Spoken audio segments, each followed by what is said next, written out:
جلوائے جانا جلوائے جانا جلوائے جانا جلوائے جانا مولاي صلی وسلم دائما بسم اللہ الرحمن الرحیم والصلاة والسلام علی رسولہ الکریم وعلی آلہ وصحبہ اجمعین.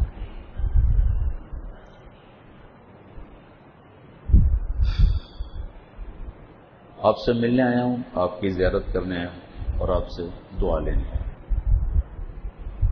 کیونکہ آپ ایک مجموعہ خیر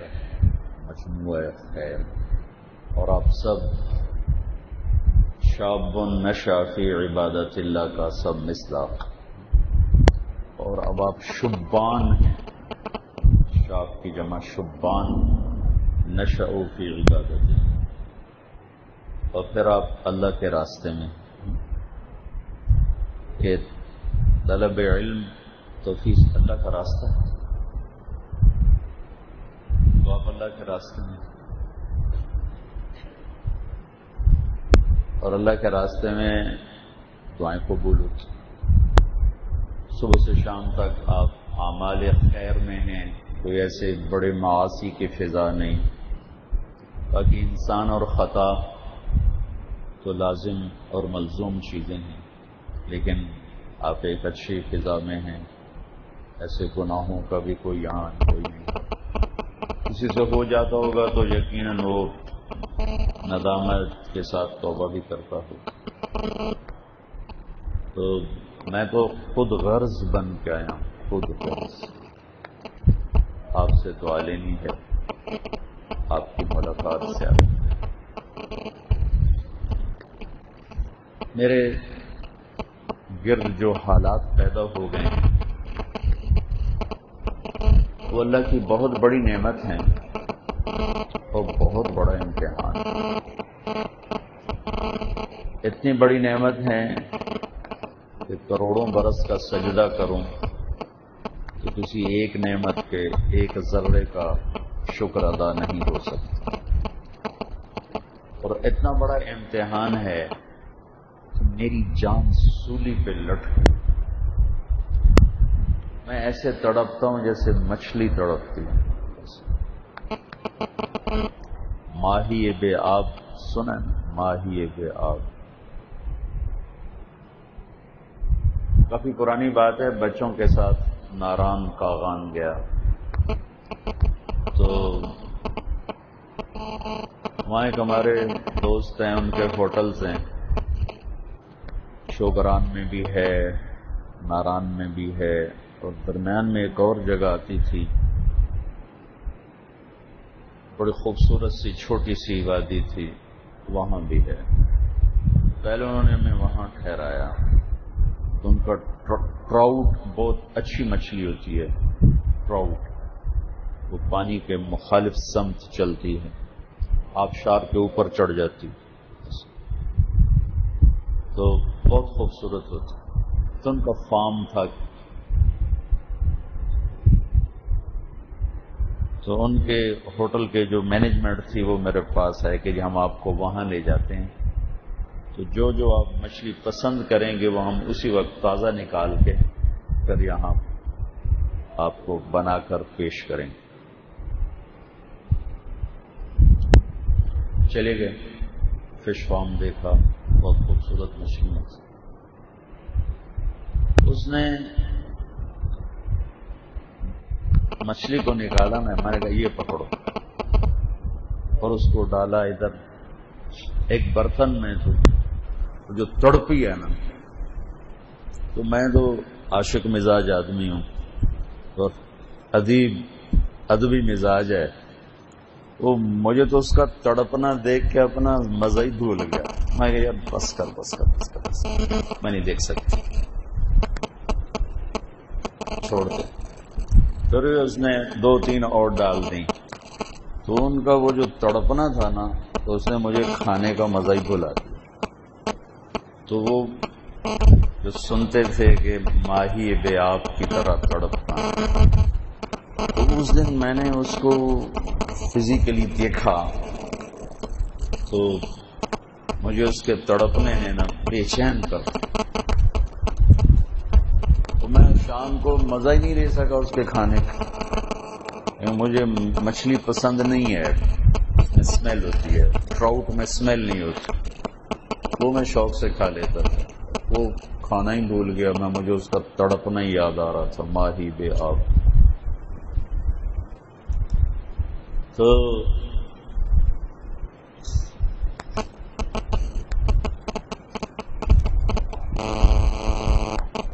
اس وقت میری وہ کیفیت،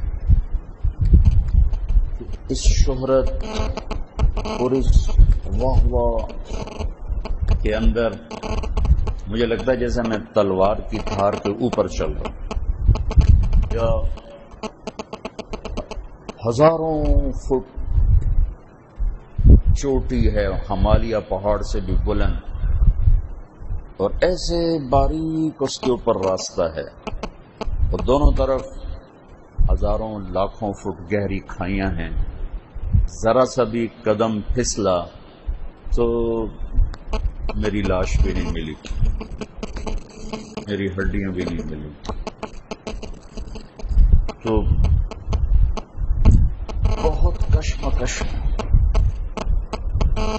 کبھی درد کی تمنا، کبھی کوشش مداوا، کبھی بجلیوں کی خواہش، کبھی فکر آشیانہ، اسی کشمکش میں گزری میری زندگی کی راتیں، کبھی ساز و سوز رومی، کبھی پیچ و تاب رازی، ایک چین نہیں، سکون نہیں۔ کراچی میں بیان کے لیے جا رہا تھا تو جو دوست گاڑی چلا رہے تھے، مجمع سے نوجوان دوڑ کے بھاگ کے آئے، تو مجھ سے کہنے لگا مولانا آپ اس کا مزہ لیتے ہیں؟ کیسی بابا اور آپ اس کا مزہ لیتے ہیں؟ تو میں نے کہا کہ جو شہرت کو منزل بنا کے چلتا ہے،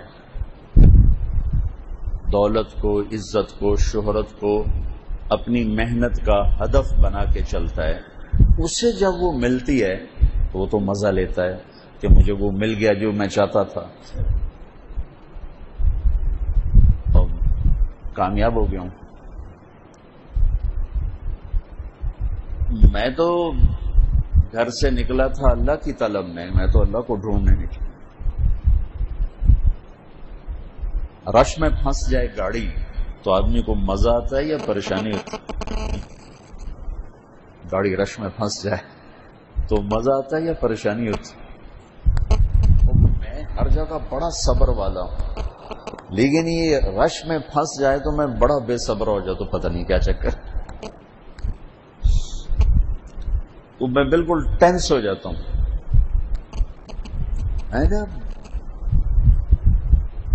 میری کیفیت وہ ہے جیسے رش میں پھنسی ہوئی گاڑی اور راستہ نہیں، آگے گھر تک راستہ نہیں مل رہا اور مشکل پیش آئی۔ اچھا یہ جتنی شکلیں ہیں یہ تو ممکن ہے مجھے اللہ سے دور کر دیں اور میری منزل مجھ سے کھو جائے، اور عمر کا آخری حصہ ہے، 60 سال کے بعد پیچھے کیا بچ جاتا؟ چند صبحیں، چند شام، نہ جانے بلا لے پیا کس گھڑی، تو کیا کیا کرے گی اری دن کے دن۔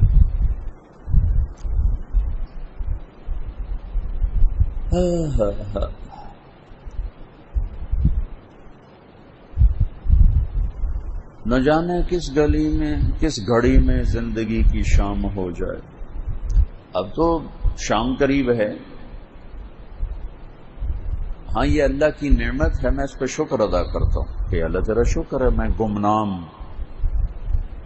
تو نے مجھے شہرت دی، میں ذلیل تو نے مجھے عزت دی، میں جاہل تو نے میرے اوپر علم کا لیبل لگایا، میں ایک تھکا ہوا انسان، کمزور ایمان والا، تو نے کیا کیا خوبصورت لیبل لگا دیا، میں تیرا شکر گزار ہوں۔ نعمت ہے، شکر گزار، لیکن کہیں کھو نہ جاؤں، کہیں گم نہ ہو جاؤں، راستے سے کہیں بھٹک نہ جاؤں، اس خوف نے مجھے بے حال کیا ہوا۔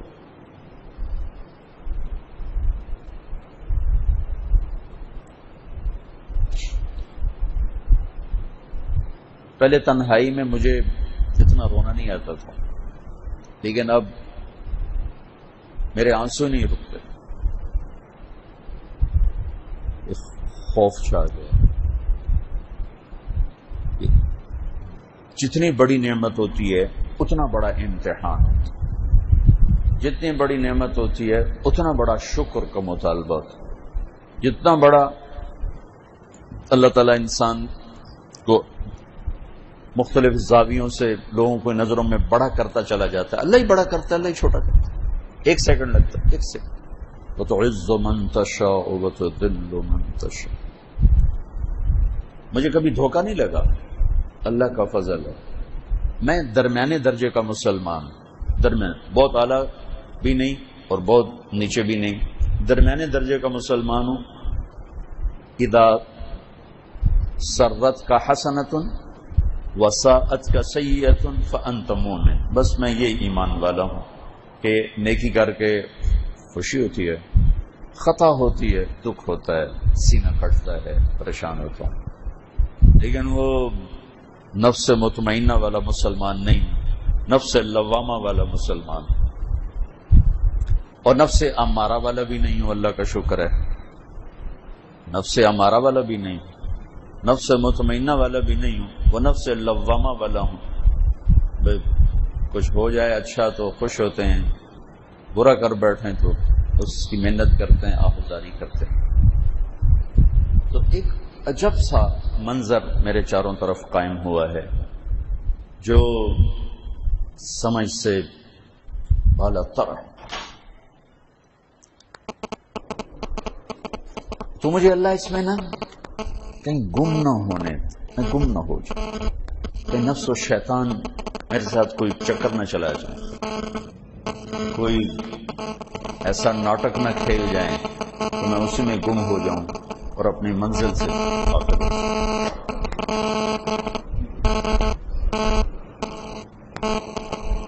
ہم سب کی منزل اللہ ہے، ہم اللہ کی طلب میں نکلیں، اسی کو ڈھونڈنے نکلیں۔ میں نے ایک دور گمنامی کا دیکھا ہوا، ایسی گمنامی کے باپ نے بھی گھر سے نکال دیا، خود اور بھی دیکھا ہوا ہے، اور ایسی زندگی کہ میں آپ لوگوں کو تو ہم نے بڑی سہولتیں دے کے رکھا ہوا ہے، ہر قسم کی سہولت باہم پہنچانے کا اہتمام ہوتا رہتا ہے، حتیٰ کہ استادوں کو پابند کیا ہے کہ ڈانٹ ڈپٹ نہ ہو، ڈنڈا نہ مارا جائے، بے عزت نہ کیا جائے، استادوں کو پابند کیا ہوا ہے۔ میں نے وہ دور دیکھا ہے، اینٹ میرا سرانہ ہوتا تھا، اینٹ، اور یہ جو کندھے پہ رومال نہیں ہوتا طلبہ کے، جو میں نے آپ کے کندھوں سے ہٹایا ہے، یہ جو کندھے پہ رومال ہے یہ میرا بستر ہوتا تھا۔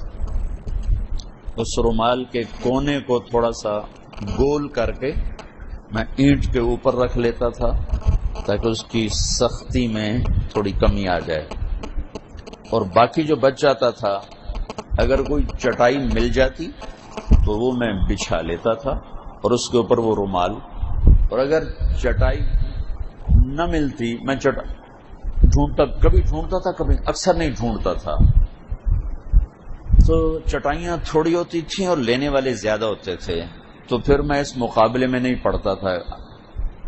طلبہ مغرب کے ساتھ ہی چٹائیوں پہ قبضہ کر لیتے تھے، ادھر ادھر بکھری پڑی ہوتی تھی، فرش گرم ہوتا تھا، آپ کے لیے اوپر کولر دیکھ کے آیا ہوں، لگ رہے ہیں، فرش گرم ہوتا تھا، پانی کڑوا ہوتا تھا، چھڑکاؤ نہیں کیا جاتا تھا کہ اینٹیں خراب ہو جاتی تھیں، اسی گرم فرش پر پھر کوشش ہوتی تھی مہمانوں کی، طلبہ کی، کہ بکھری چٹائیاں وہ اٹھا کر نیچے بچھا لیں، اوپر بستر بچھا لیں۔ تو میں اس دوڑ میں نہیں پڑتا تھا کہ میں کوئی چٹائی قبضہ کروں، کبھی اٹھا اکثر چھوڑ دیتا. تو رات کو سوتے ہوئے چٹائی مل گئی، ٹھیک، نہیں ملی، اسی رومال کو بچھایا، اینٹ کا سرانہ بنایا، اس پہ سو. کیا میرے پاس بستر نہیں تھا؟ بستر تھا میرے پاس. اس وقت مجمع اتنا تھا جتنے آپ بیٹھے ہو، رائمنڈ کا مجمع اتنا ہوتا تھا جتنے آپ بیٹھے ہوئے، 250-300 ہو گئے آپ لوگ، یہ رائمنڈ کا مجمع ہوتا تھا. تو ایسے پہرے اور ایسے چوری چکاری کوئی نہیں تھی، سارے غریب لوگ وہاں آتے تھے، مالدار ہوتا ہی نہیں تھا تو چوری کیا ہوتی. تو میں بستر اپنا اٹھا کے ایک چکر لگا تھا. بہت سے لوگ بغیر بستر کے سوئے ہوتے تھے، بہت سے. تو ایک کو سرانہ دے دیا، ایک کو چادر دے دی، ایک کو کھیس دے دیا، ایک کو دری دے دی، موٹی دری ہوتی تھی، دریاں جو تھی وہ. اور سامنے برآمدہ دکھا دیا، دیکھو بھائی وہ برآمدہ ہے، جب آپ صبح اٹھو نا تو اس برآمدے میں یہ چادر میری ڈال دینا، سرانہ، دری، کھیس. 4 آدمیوں کو میں اپنا بستر تقسیم کر دیتا اور اینٹ اٹھا کے اس کا سرانہ بنا کے اس پر ایسے تھوڑا سا رومال رول کر کے، اور باقی یہی ایسے ہی ہوتے تھے، یہ رومال تھے، یہ میرا بستر تھا. یہ مجھے گرمی سے کیا بچائے گا اور مجھے یہ نرماہٹ کیا دے گا اور یہ میرے نیند کا آسرا کیسے بنے گا. لیکن وہ جوانی تھی، طاقت تھی، سر رکھتے ہی آنکھ لگ جاتی تھی. آنکھ اس وقت کھلتی تھی جب وہ پہلو بدلتے، کروڑ بدلتے، اینٹ کا کنارہ کہیں جب کھب جاتا تھا تو پھر اس کے درد سے تھوڑی دیر کے بعد آنکھ کھل جاتی. پھر اپنا اینگل ٹھیک کیا، پھر سو گئے. یہ زندگی کا دور دیکھا تھا. ایک دن صفائی ہوتی تھی اور ایک دن کھیل ہوتا تھا. اب تو روزانہ 2 دفعہ صفائی ہو رہی، مجمع زیادہ ہے. اس وقت مجمع تھوڑا تھا، ایک دن لڑکے صفائی کرتے تھے، ٹوائلٹس، بیت الخلاء، استنجا خانے، غسل خانے، نالیاں، کوڑا. اور ایک دن کھیل ہوتا تھا، پھر اس سے اگلے دن صفائی ہوتی تھی. جس دن کھیل ہوتا تھا اس دن میں آگے پیچھے وقت نکال کے جو کام 10 لڑکے کرتے تھے میں اکیلا کر کے آتا تھا. سارے استنجا خانے صاف کر کے آتا تھا. تو 50 سے زیادہ استنجا خانے تھے، ایک ایک کو صاف کرتا سارے صاف کرتا. کسی کو پتہ نہیں چلتا تھا کون کر رہا. لیکن میں کھیلنے کے بعد اپنی مدرسے کی چھٹی کا وقت آگے پیچھے دیکھ کر میں جا کر سارے صاف کر کے آ جاتا تھا. کھانا کھلانا، لڑکے اپنی، ہماری باریاں ہوتی تھیں، کھانا کھلایا، دسترخوان لپیٹا، سمیٹا، برتن دھوئے اور وہ گئے، سب یوں نکل جاتے تھے. میں ٹھہر جاتا تھا کیونکہ مہمان بعد میں آ رہے ہوتے تھے اور اکا دکا کھا رہے ہوتے تھے. پھر برتن بکھر جاتے تھے. تو جتنے برتن وہ 10-11 لڑکے مل کر دھوتے تھے اتنے پھر کٹھے ہو جاتے تھے. وہ سارے میں کٹھے کر کے اکیلا دھوتا تھا، صاف کرتا تھا.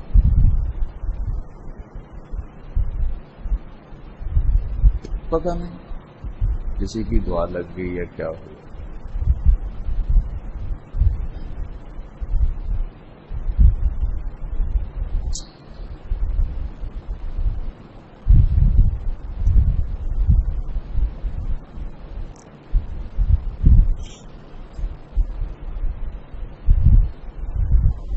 سارے مطبخ کا چکر لگاتا تھا، سارے مطبخ، ایک کھانے کی جگہ، ایک پکانے کی جگہ.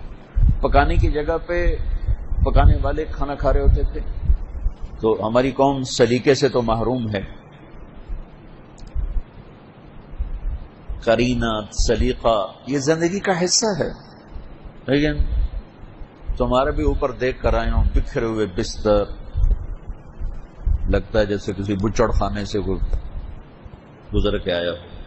یہ ہماری ساری قوم کا ہے، طریقہ نہیں، سلیقہ نہیں. نہ کسی نے بتایا ہے، نہ کسی نے سکھایا، نہ سیکھنے کا جذبہ ہے. تو وہاں مطبخ میں جہاں کھانا پکتا ہے وہاں ڈھیر لگا ہوتا تھا، پیالے، پلیٹیں، روٹیوں کے ٹکڑے، گند مچا ہوتا تھا. وہ سارا الگ پھر کٹھا کرنا، ادھر والا بھی ادھر والا بھی، اور ٹوٹی پہ بیٹھ کے دھوتے. سب سے آخر میں جانا. کاتب تقدیر کیا کچھ لکھ چکا تھا مجھے تو نہیں پتا تھا. اس وقت میں مخلص تھا. اس وقت مر جاتا تو امید ہے کہ جو عمرو بن عاص رضی اللہ تعالیٰ عنہ نے فرمایا تھا نا، انی قد کنت علی اطباق ثلاث، یہ 3 دور سے گزرا. جب وہ انتقال کا وقت تھا نا، کا ایک دور یہ تھا کہ میرے دل میں سب سے بڑی دشمنی اللہ کے نبی کی تھی، اور میرا جی چاہتا تھا کہ مجھے موقع ملے میں ان کی گردن اڑا دوں. اگر اس وقت میں مر جاتا تو میں یقیناً جہنم میں جاتا. پھر اللہ نے مجھے ایمان کی روشنی دی، ہدایت دی. پھر اللہ نے مجھے اپنے نبی کا ایسا عشق دیا کہ میں زندگی بھر ان کے چہرے پر نظر نہ ڈال سکا حیا کی وجہ سے. اگر تم مجھے کہو کہ اپنے نبی کا حلیہ بیان کرو تو میں نہیں کر سکتا، کیونکہ میں نے ایک دفعہ بھی آپ کو آنکھ بھر کے زندگی میں نہیں دیکھا تھا. میں اس وقت مر جاتا تو میں جنت میں جاتا. مجھے امید ہے میں جنت میں جاتا. اب میں تیسرے دور سے گزر کے مر رہا ہوں، جس میں پتہ نہیں ہم نے کیا کیا کیا نہ کیا. اب کچھ پتہ نہیں کیا ہوگا کیا نہیں ہوگا.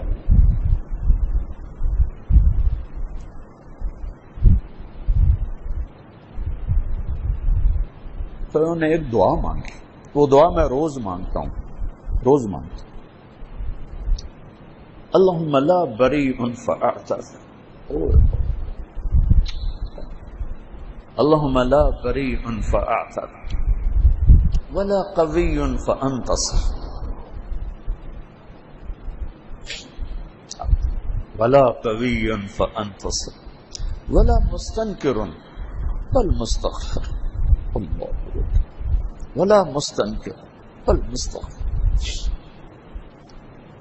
اللهم لا بريء فاعتذر ولا قوي فانتصر ولا مستنكر بل مستغفر. لا الہ الا اللہ. یہ کہتے کہتے روح پرواز کرتے.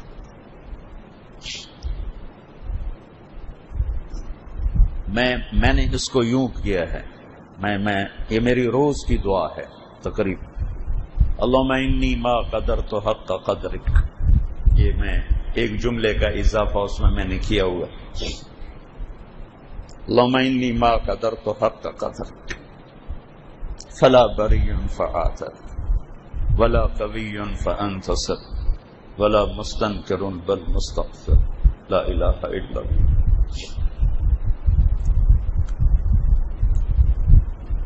ایک دور میرے اوپر وہ تھا جب میں کالج میں ناچتا بھی تھا، گاتا بھی تھا. میں اس وقت مر جاتا میں سیدھا جہنم میں جاتا. پھر ایک دور وہ میرے اوپر گزرا جو تو میں سنا رہا ہوں. میں اپنے آپ کو بھی نہیں جانتا تھا، مجھے کس نے جاننا تھا.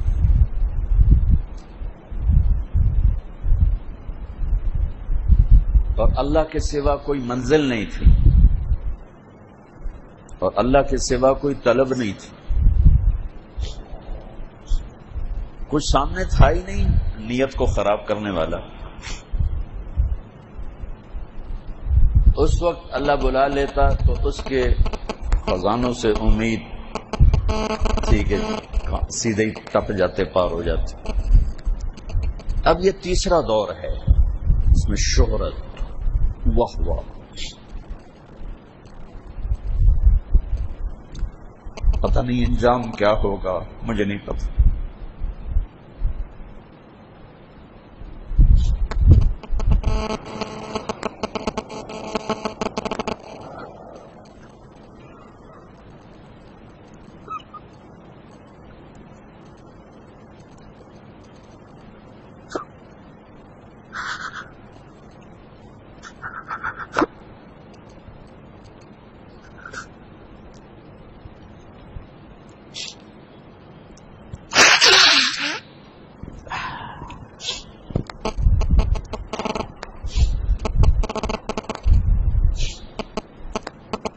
اللہ نے میری آواز کو خیر کا ذریعہ بنایا، میں شکر گزار۔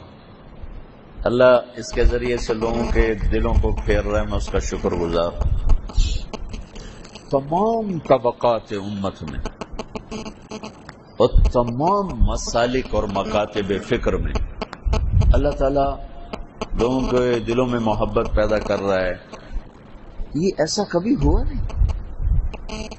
دیوبندی سٹیج ہے، دیوبندی علماء ہیں، دیوبندی مشائخ ہیں، دیوبند مکتب فکر والے ہی ان سے محبت و عقیدت کا اظہار کرتے ہیں۔ بریلوی سٹیج ہے، بریلوی عالم ہیں، بریلوی مشائخ میں سے ہیں، بریلوی ان کا محبت کرتے ہیں۔ شیعہ ہیں، اہل تشیع ان کی قدر کرتے ہیں، محبت کرتے ہیں۔ غیر مقلد ہیں، تو غیر مقلد ہی ان کی عزت قدر احترام کرتے ہیں۔ تو تعصب کی دیواریں ہیں، اس سے پار دیکھنے کا حوصلہ ہی کوئی نہیں۔ تو یہ ایک عجیب و غریب قصہ ہو گیا ہے، سوائے شدید متعصب ان کے علاوہ اس اللہ نے اس طرح نظام چلایا ہے، میں حیران پریشان شکر گزار۔ ہر مکتب کے آدمی کے دل میں باجار لے رہے ہیں، کسی نہ کسی راستے پر آ رہے ہیں۔ تو اس نعمت کا جتنا شکر کون ادا کرے، ہو ہی نہیں سکتا۔ محبت ایک ایسا لطیف احساس ہے جو جا کے دلوں میں جگہ بنا لیتی۔ میں نے پورا مہینہ اس کو بیان کیا کہ بھائی امت بن کے رہو، تم دیوبندی ہو اپنے اندر رکھو، تم بریلوی ہو اسے اپنے اندر رکھو، تم شیعہ ہو اسے اپنے اندر رکھو، تم غیر مقلد ہو اسے اپنے اندر رکھو، تم حیاتی ہو مماتی ہو اسے اپنے اندر رکھو، لیکن اللہ کے واسطے امت بن کے شکر، امت بن کے شکر، امت بن کے شکر۔ اور میں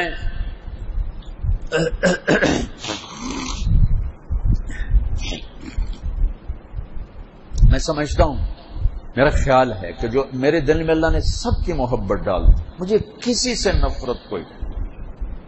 ایک روایت آپ نے سنی ہے نا، المسلم من سلم المسلمون من لسانه ويده۔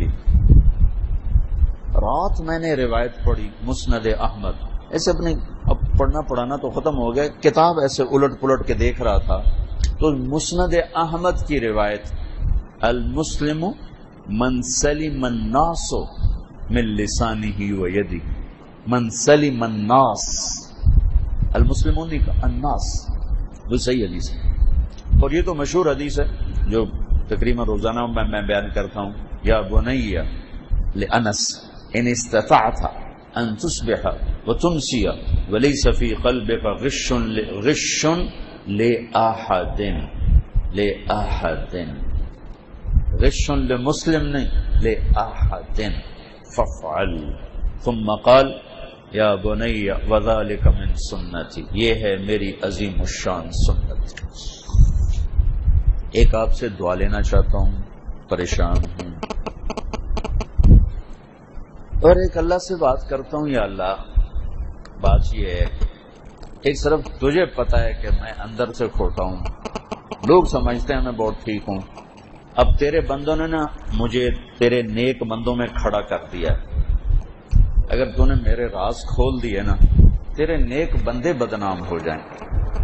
میں تو تیرا کمی مراسی ہوں، میری کڑی گل، لیکن تیرے نیک بندوں کا اعتماد اٹھ جائے گا. یا اللہ مجھے رسوا نہ کرنا، اپنے نیک بندوں کی طفیل جن میں تیرے بندے بندیاں مجھے ان میں کھڑا کر چکے. میں اللہ کی بڑی محنت کرتا ہوں. غار میں بیٹھ کے عمل کیا جائے تو اخلاص کا دعویٰ نہیں ہو سکتا. تو لاکھوں کے مجموعوں کے سامنے انسان آ جائے، کیسے دعویٰ کرے گا میں اس کے لیے کروں؟ پھر ایک بات میں اللہ سے کرتا ہوں، ہمارے ہاں دیہاتوں میں جو ہمارے دیہات ہیں، پنجابی لوکل ذمہ داروں کے جو دیہات ہیں، آپ میں جو ہمارے گاؤں گیا اس نے دیکھا ہوگا کچے گھر بنے ہوئے ہیں. اندر ہماری حویلیاں ہیں، 4 ایکڑ کی دیوار ہے جو ہمارے بزرگوں نے ڈالی تھی، اور اس میں اس وقت یہ 2 بھائیوں نے چچا زاد نے اس کے اندر گھر بنائے اپنے 4، اور اس کے باہر کچے گھر بنائے اپنی رعایا کے لیے، کام کرنے والوں کے لیے.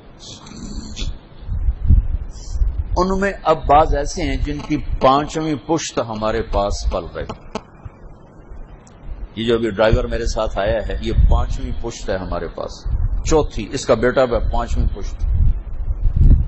اس طرح وہ ہمارے ساتھ وفا کر کے چلے. باقی آتے جاتے بھی رہتے ہیں.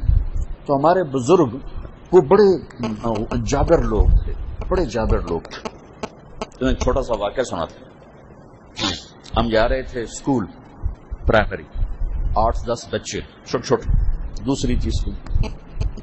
ایک لوہاروں کا بیٹا تھا لڑکا، ان کے بھی اب 5ویں پشت ہمارے پاس.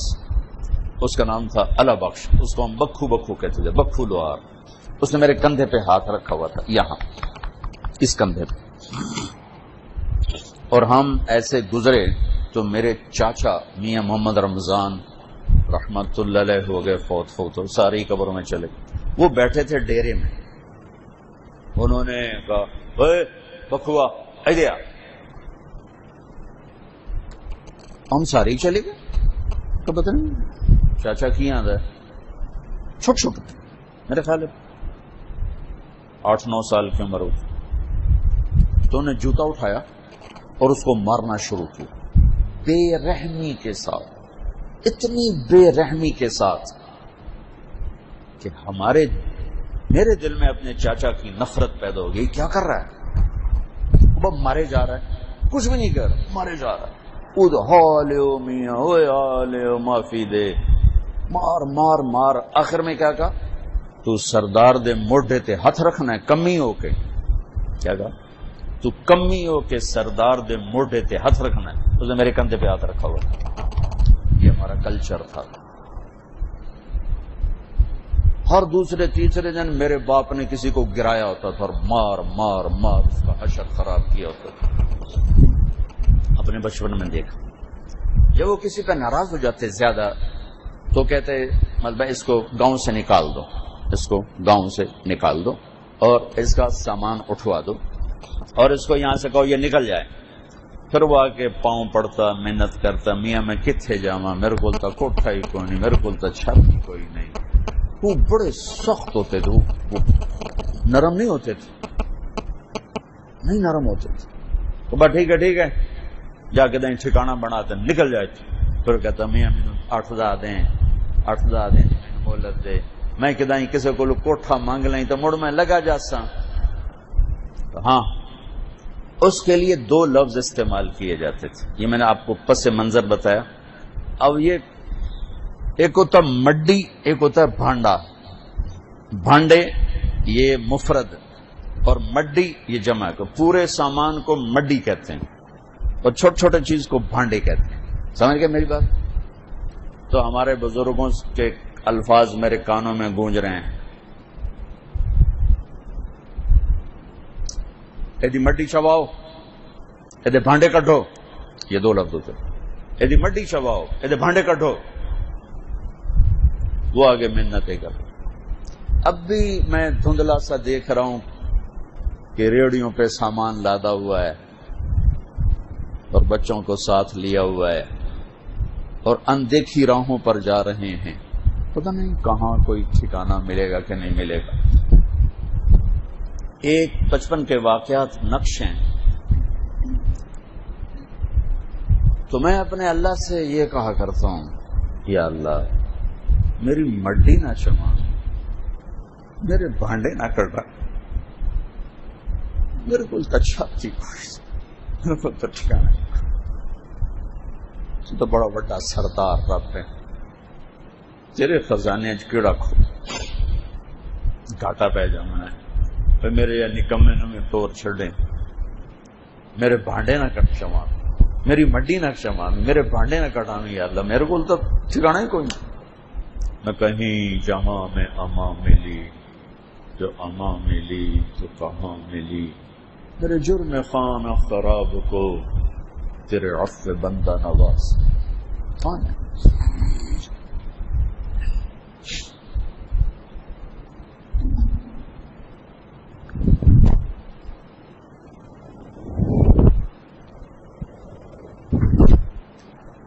ابھی کبھی کبھی میرا بھائی وہ رنگ دکھاتا ہے چھوٹا جو ہے، اس میں بزرگوں والا رنگ ہے، لیکن کبھی کبھی ماشاءاللہ ایسا ہر وقت کبھی کبھی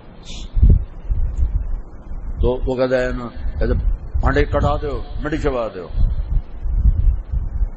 جب وہ چلا جاتا ہے تو میں اپنے مینیجر سے کہتا ہوں بالکل نہیں چبا، بالکل نہیں، کیونکہ میرے بھانڈے نے کتنا ہی نکل جاؤں، مجھے یہ ڈر رہتا ہے کہ میرے بھانڈے نہ چو جاؤں، میں آپ خوش ہو، آپ انہوں راضی کر لیں۔ وہ بعد میں تھوڑی دیر بعد وہ نارمل بھی ہو جاتا ہے۔ تو ایک دفعہ اس نے ہمارے بھائی تھے پرانے، ان کو نکال دیا، اور میں اس میں رکاوٹ بننا چاہا تو میں نے دیکھا اب تو بھائی ہاتھ سے چلا جائے گا، اتنا وہ غصے میں تھا، تو میں چپ ہی ہو، میں نے پھر ان کو الگ 5 مرلے 7 مرلے جگہ لے کر دی، وہ کوٹھا ڈال کے دیا کہ تم بے آسرا نہ ہو جاؤ، یہاں قیام کرو، یہاں رہو۔ اور کچھ عرصے کے بعد اس کا غصہ ٹھنڈا ہوگا تو ان کو دوبارہ واپس بلا لی۔ اور اس کے پیچھے میرے یہ چل رہی ہے ریل کہ میں بڑا حقیر سا ہوں، اور میرے اللہ نے اپنے نام کی صدا مجھ سے لگوانا شروع کی ہے، اور ہر وقت پتہ نہیں کیسے کیا کرتا رہتا ہوں۔ تو کہتا یا اللہ میرے بھانڈے نہ چما، میری مڈی نہ کٹ۔ تو میں آپ بچوں سے بھی یہ بات کہنا چاہتا ہوں کہ ہم عقائد میں اہل السنت والجماعت ہیں، لیکن سب کے لیے ہمارا سینہ کشادہ ہے، سب کے لیے ہمارا دل کھلا ہے، سب سے ہمیں محبت ہے۔ ہم دیوبندیت کے پرچار کرنے والے نہیں، ہم اسلام کے داعی۔ ہمارے اہل مدارس مسلک سے باہر نہیں نکل سکتے، اتنی مضبوط دیواریں ہیں تعصب کی کہ میں سر ٹکرا کے پھاڑ تو سکتا ہوں، ان دیواروں کو توڑ نہیں سکتا۔ اور تعصب کی اتنی بھڑکتی ہوئی آگ ہے، اس میں دیوبندی، بریلوی، شیعہ، سنی، مقلد، غیر مقلد سب برابر۔ حالانکہ تمہیں ہوا بھی نہیں لگنے دیتے ہم تمہارے استاد، کبھی ایسی بات نہیں کرتے، لیکن میں تمہارے چہرے پڑھتا ہوں، تمہارے اندر وہ تعصب اترا ہوا ہے۔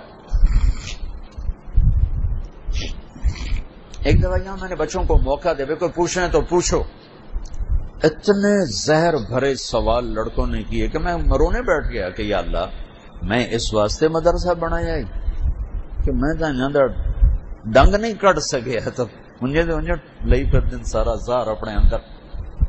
ابھی تو ان کو کچھ سننے کو نہیں ملا تو ان کا یہ حال ہے۔ تو جہاں سنایا یہ جاتا ہے اور مناظرہ سکھایا جاتا ہے، اور یہ کافر، یہ کافر، یہ فلاں، یہ فلاں، ان کے دلوں میں نفرت نہیں ہوگی تو اور کیا ہوگا؟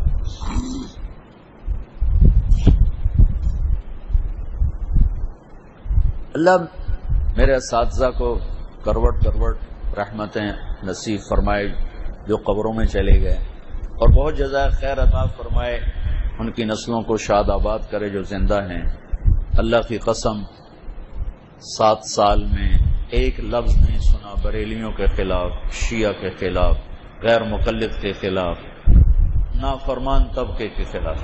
مولانا جمشید صاحب تو طوائفوں، بھائی ہماری، انہی کو دیکھ کر تو میں نے طوائفوں کو بیٹیاں کہنا شروع کی. بھائی ہماری بیٹیاں ہی تو ہیں.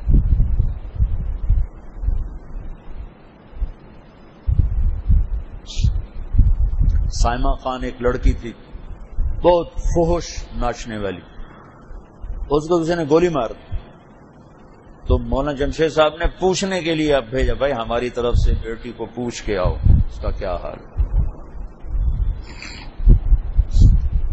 نسیم وکی کی والدہ فوت ہوگی، بڑا مشہور اداکار ہے اسٹیج کا. تو میں وہیں رائمنڈ تھا، میں جنازہ پڑھانے چلا گیا تو وہ سارے اداکار ہی تھے وہاں آئے ہوئے. عام لوگ تو تھے نہیں. 200-300 اداکار جن کے ماحول میں شراب بھی ہے، جوا بھی ہے، زنا بھی ہے اور پیشہ اداکاری. میں نے سب کو بٹھا دیا اور میں نے تھوڑی سی بات اللہ کے رسول کی وفات بتائی اور تھوڑا سا حسنین کے مناقب بتائے. ان کی چیخیں نکل گئیں روتے روتے. میں نے کسی مجمع کو ایسے روتے نہیں دیکھا جیسے میں نے ان کو روتے دیکھا. ان کا رونے نے مجھے رولا دیا کہ یا اللہ ان کے اندر ایسی محبت ہے تیرے نبی کی اور ان کے گھرانے کی. ایک نوجوان بیٹھا تھا تو پورا وجود اس کا لرز جاتا تھا اور ایسے ایسے تڑپنے لگ جاتا تھا. چیخ نکلتی تھی اس کی. کہا ہے یہ ہماری نفرتوں کا شکار ہو، یہ کنجر، یہ طوائفیں، یہ رنڈیاں، یہ کہہ کہہ کر ہم نے انہیں کہاں سے کہاں پہنچا دیا. میں تو گاڑی میں بیٹھ کے روتا گیا. جنازے کے بعد جب میں گاڑی میں بیٹھا میں روتا ہی گیا کہ یا اللہ تیرے نبی کی امت میں کیا کیا اوصاف، کیسے کیسے ہیرے ہم نے ضائع کر دیے نفرت کی آگ لگا کر.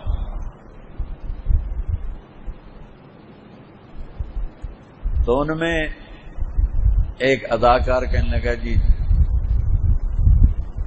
سال ہر سال مولانا جمشید صاحب سے ملنے جایا کرتے تھے اور انہوں نے فرمایا ہوا تھا کہ جب آؤ مجھے اٹھاؤ.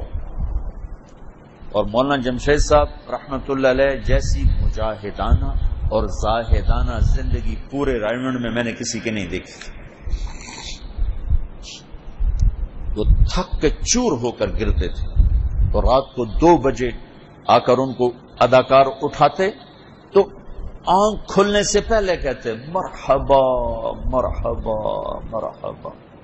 یہ دیکھ کر اداکار رونے لگ جاتے تھے کہ یہ کیسا انسان. اس ٹائم میں کسی کو اٹھاؤ تو گالیاں دیتا اٹھتا ہے. میں ایک دفعہ جب رائمنڈ میں تھا تو بہت تھکنا ہوتا تھا تو میں لیٹا دوپہر کا وقت. تو مولوی طاہر ہے میرا شاگرد بھی تھا، عبداللہ صاحب کا خادم تھا. اس نے کہ مجھے اٹھا دیا، کیا ہے کہ عبداللہ صاحب بلا رہے ہیں. میں نے اس کو اتنا ڈانٹا اگر تو اندھا ہے تجھے نظر نہیں آتا میں سویا ہوں، تو جا کے ان کو بتاتا کہ وہ سو رہا ہے. پھر وہ کہتے اٹھاؤ تو پھر آ کے مجھے اٹھاتے. اتنا میں نے اس کو ڈانٹا. حالانکہ بلانے والے عبدالوہاب میرے زندگی کے سب سے بڑے محسن جنہوں نے مجھے تبلیغ پر کھڑا کیا، جن کی شدت اور سختی نے مجھے بہت نعمتوں سے نوازا. ورنہ میں جا کے مدرس ہوتا. ہاں مجھے کتابیں یاد تھیں، 2-4 اور یاد ہو جاتی. ادبی ذوق تھا، شاید میں شاعر بن جاتا، ادیب بن جاتا. میں اس بندے کا احسان مند، لیکن مجھے غصہ چڑھ گیا. کیوں بلایا؟ اور مولانا جمشید صاحب زندگی بھر کا یوں ہاتھ لگاتے مرحبا مرحبا مرحبا اور ساتھی شروع ہو جاتے.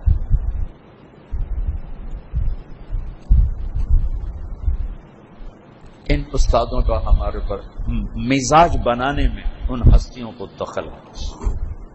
پھر مولانا سعید خان صاحب رحمت اللہ علیہ نے کی صحبت میں میرے سارے تعمیر کردہ سوچوں کے محل کھنڈر بن ٹوٹ گئے. اور میں نے تبلیغ کو، اسلام کو ایک اور رنگ سے دیکھا جس کو میں آپ پچھلے 15 سال سے بول رہا ہوں.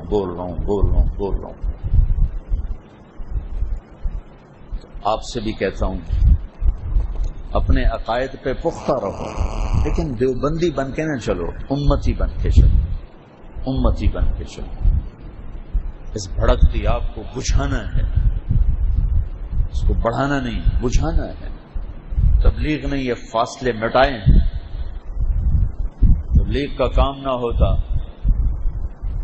تو کتنی بڑی تباہیاں انسانیت کو دیکھنی پڑتی. تو آپ کا سال شروع ہو رہا ہے، آپ بہت اچھے بچے ہو، بہت نیک بچے ہو. ایک تو میری مدد کرو، میں آپ کی مدد کا محتاج. جس کی اتنی زیادہ اولاد ہو اور سارے دعا کر رہے ہوں تو اللہ کسی کی تو سنے گا نا.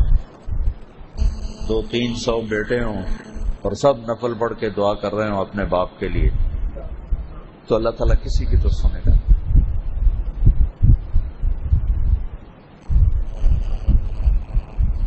اور ایک یہ کہتا ہوں دیوبندی بن کے نہ چلو، امت بن کے چلو. میں نے پہلے واضح کر دیا کہ ہم عقائد اہل السنت والجماعت. مجھے اتنی خوشی ہوئی، مفتی محمد خان قادری صاحب بریلویوں کے بہت بڑے عالم، ایک نوجوان تھا بہت غریب، میرے بیان یاد کیے اور خطیب بن گیا اور پھر کہیں سے سند بھی لے لی. تو بیچارہ خودکشی پہ آ چکا تھا، تو میں اس کو سپورٹ کرتا تھا، اس کو خرچہ دیتا رہا یہاں تک کہ اس کی خطابت چل گئی اور وہ خود کمانے والا بن گیا. تو اس نے انہیں فون کیا، پہلے وہ غیر مقلد بنا، پھر وہاں پیسے تھوڑے تھے تو پھر وہ بریلوی بن گیا، یہاں پیسے زیادہ ہیں. تو اس نے مجھے فون پہ بتایا کہ جی میں نے مفتی محمد خان صاحب کو فون کر کے بتایا. میں نے کہا جی میں پہلے غیر مقلد تھا اور اب میں سنی بریلوی ہو گیا ہوں. تو انہوں نے کہا نہیں بیٹا، غیر مقلد، دیوبندی، بریلوی یہ سب اہل السنت والجماعت.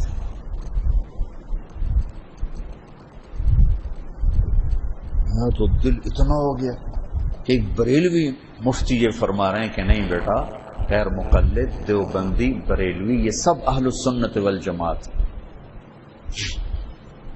یہ سینہ دیکھنا چاہتا ہوں، یہ گھٹا ہوا سینہ نہیں دیکھنا چاہتا کہ اپنے سوا آپ کسی کو جنتی نہ سمجھو، اپنے سوا سب کو گمراہ سمجھو، اپنے سوا سب کو جہنمی سمجھو. یہ نہیں دیکھنا چاہتا. پچھلے دنوں لاہور میں ایک مسجد کی چھت گر گئی تھی تو 30-35 نمازی سجدے میں اللہ کو پیارے ہو گئے. وہ سب بریلوی تھے، بریلویوں کی مسجد تھی.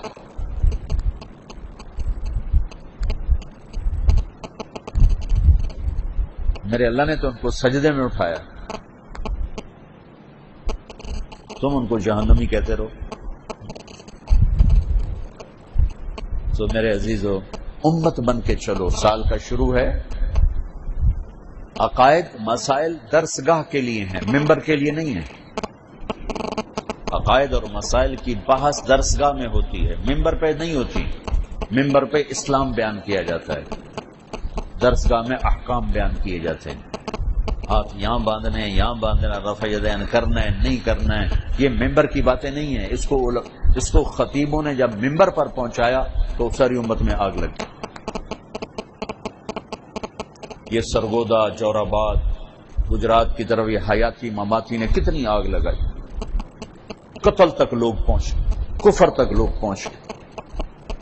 اور اب بھی وہاں اتنی نفرت ہے کہ ایک دوسرے کے پیچھے نمازیں پڑھنا ختم.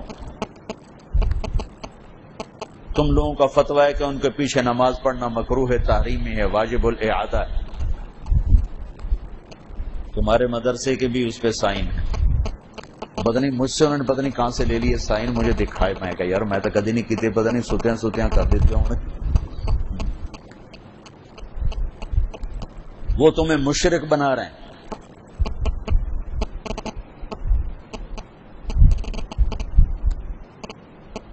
تو آپس میں دست و گریباں ہو گئے. لہذا یہ ہلاکت کا راستہ ہے، ہلاکت کا راستہ۔ تو اللہ مولانا الیاس صاحب کی قبر روشن کرے، جس نے دنیا کو گلے لگانا سکھایا، رنڈی کے کوٹھیوں تک جماعتوں کو پہنچا تھا۔ تو بچوں، میں نہیں چاہتا ہوں تم تحریکی بنو، زندگی گزر جتنی آپ کی عمر ہے اس سے دگنی عمر میں اس راستے میں گزار چکا ہوں۔ تو سل المجرب ولا تسأل الحکیم عربی کا محاورہ ہے۔ میں آپ کا باپ بھی ہوں اور مجرب بھی ہوں، اور آپ کے علم کا ذریعہ بھی ہوں۔ آپ ہمارے مدرسے میں آئے تو اپنی سوچ، میں نے اپنی سوچیں اپنے بڑوں کے حوالے کی، ہمیشہ اپنی سوچوں کو کچل دیا، پامال کر دیا۔ کبھی میں مجتہد نہیں بنا کے، اب میں مشہور ہو گیا ہوں تو توبہ کبھی خیال بھی نہیں۔ جیسے وہ کہتے کہ میں کرتا گیا، وہ کہتے کہ انہوں نے روکا میں روک گیا، چلایا میں چل پڑا، بٹھایا میں بیٹھ گیا، اٹھایا میں کھڑا ہو گیا، بے عزت کیا میں نے خوشی سے قبول کیا۔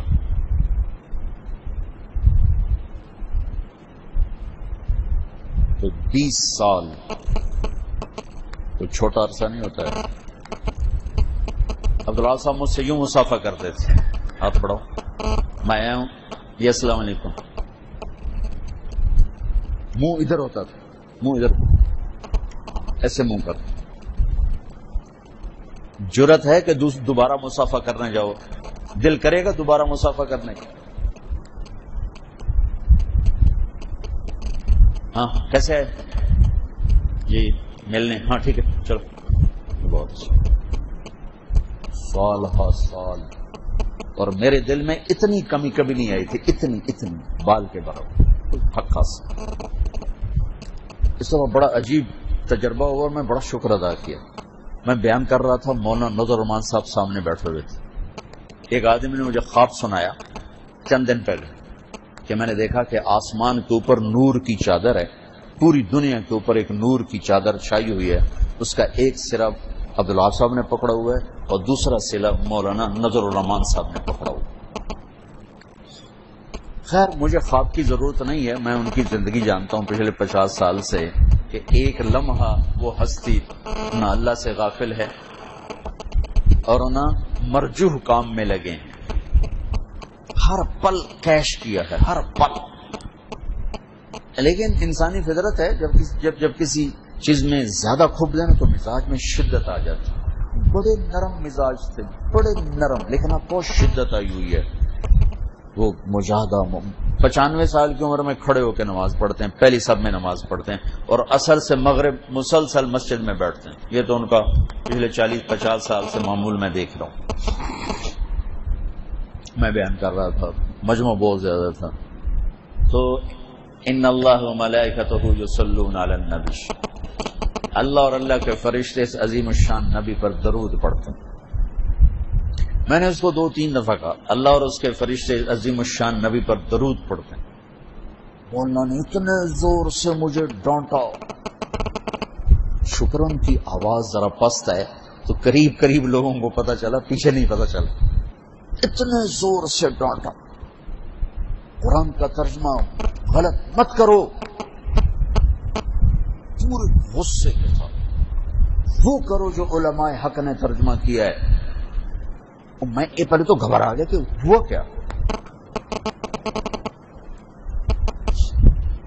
اچھا اس کا بڑا اہتمام کرتے ہیں، صحابی کا نام ہے رضی اللہ عنہ، ضرور کہو۔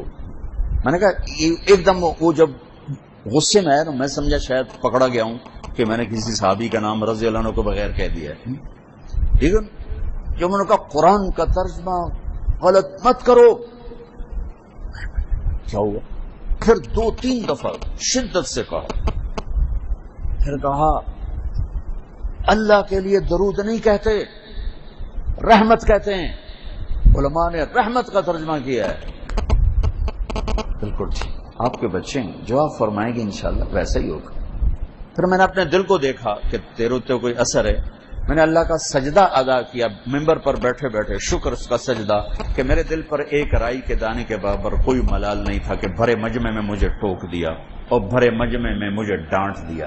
میں اسے بےزتی تو سمجھ ہی نہیں سکتا. میں نے اللہ کا شکر ادا کیا, میں نے اس کا مزہ لیا. اور اگر تم چھوٹے چھوٹے بچے ہو, تمہیں تمہارا استاد کوئی سب کے سامنے ڈانٹ دے تو تم گلے کرتے, دوسرے استاد جی سب کے سامنے مجھے ڈانٹ دیا, مجھے الگ بلا کے کہہ دیتے, سب کے سامنے مجھے ڈانٹ دے. میرے رب کی قسم جس کے قبضے میں میری جان ہے, ایک لمحے کے لیے اور ایک رائی کے برابر میرے دل میں یہ خیال نہیں آیا مجھے سب کے سامنے ڈانٹ دیا, مجھے سب کے سامنے ٹوک دیا, مجھے الگ بلا کے فرما دیتے, ایک لمحہ. بلکہ مجھے خیال آیا ابھی تو انہوں نے خالی ڈانٹا تھا, کھڑے ہو کے تھپڑ بھی لگاتے تو ان کو حق حاصل تھا.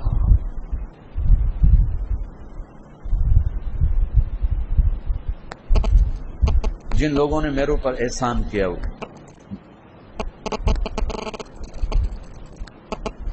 وہ میرے استاد, میں نے اپنے آپ کو ان کے سپرد کیا, میں نے گھاٹا نہیں دیکھا. آپ سے بھی کہتا ہوں اپنی سوچو گے نہ چلو فائدہ. تو سال کا شروع ہے, یہ میں آپ کو 2 باتوں کی درخواست کر کے جا رہا ہوں. ایک میرے لیے 2 نفل پڑھا کریں, آپ کا احسان ہوگا. نہیں پڑھے جاتے تو کم از کم دعا ضرور کر دیا کریں کہ اللہ مجھے اس امتحان میں بہت عجب گھاٹی ہے, میں کہیں گم نہ ہو جاؤں, کہیں گر نہ جاؤں.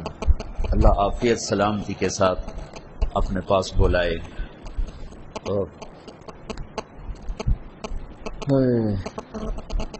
اور دوسرا یہ کہہ رہا ہوں, امت بن کے چلنے کی عادت ڈالو, ٹھیک ہے نا؟ سارے بچے نیت کرتے